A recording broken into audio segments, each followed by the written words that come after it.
রবুল স্যার দোকান খুলেছে না, গলা মালা ব্যথা, চা খাইয়ে আসি। ও রবুল চা দোকানে আসো নাকি? ছিলাম তো, কিডা মতিন নাই? ও হ্যাঁ চাচা আমি ছিলাম, আমি চা টা হবেন নাই? না এ তো গরুর গোশ আর সাদা বাটের হোটেল, পিছনে আসি বস চেয়ারে দিতেছি। দেরি কটার গাড়ি মারো কেন? তুমি পড়ি খালি এই জন্য তো তোমার দোকানে আসি, দেখতে পাচ্ছি আমি তুমি চা বেচতে যাও, তুমি গরুর গোশ আর সাদা বাটের কথা খুলি কি করি? এ দেরি কথার গায়ের কি, তুই দেখতেই পাচ্ছিস আমার চার দোকান আমি চা বেশি, তারপরেও এসি বললি কেন একটা চা হবে? তোর কি চোখে কি খাপাই না?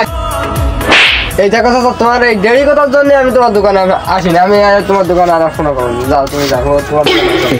তা তুই দোকানে না আসলি তো আমার চুলুই ভাত ওঠে না, আমার তো চুলুই জাল জ্বলে না। তা তোর মতো খদ্দের কাছে আমার মাল বেচার দরকার নেই, তুই বাড়া যা। আর তোমার দোকানে না আসলে জন্য আমার হবে না, বাজারে যখন নেবে বাজারে অনেক সব দোকান আছে। হ্যাঁ তো তোমার দোকানে আমি আসবো না, তুমি যাও। হ্যাঁ তোমার দোকানে কিনে আসছিস তোমার দোকানে।